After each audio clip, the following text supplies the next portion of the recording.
পোশাক আর হাতে ক্রিকেটের বল, সোশ্যাল মিডিয়ায় ঝড় তুলেছে তার বল করার ভিডিও। ইতিমধ্যেই প্রচুর মানুষ ভিডিওটিকে দেখেছেন এবং প্রশংসা করেছেন।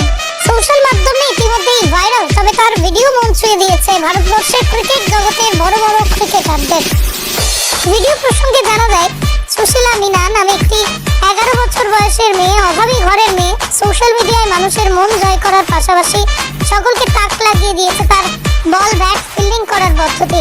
ক্রিকেট জগতের ঈশ্বর সচিন তেন্ডুলকর মেয়েটির ভিডিও পোস্ট করে জানিয়েছেন, এই ছোট্ট মেয়েটির বল করার ধরন অনেকটাই ক্রিকেটার জাহির খানের মতন।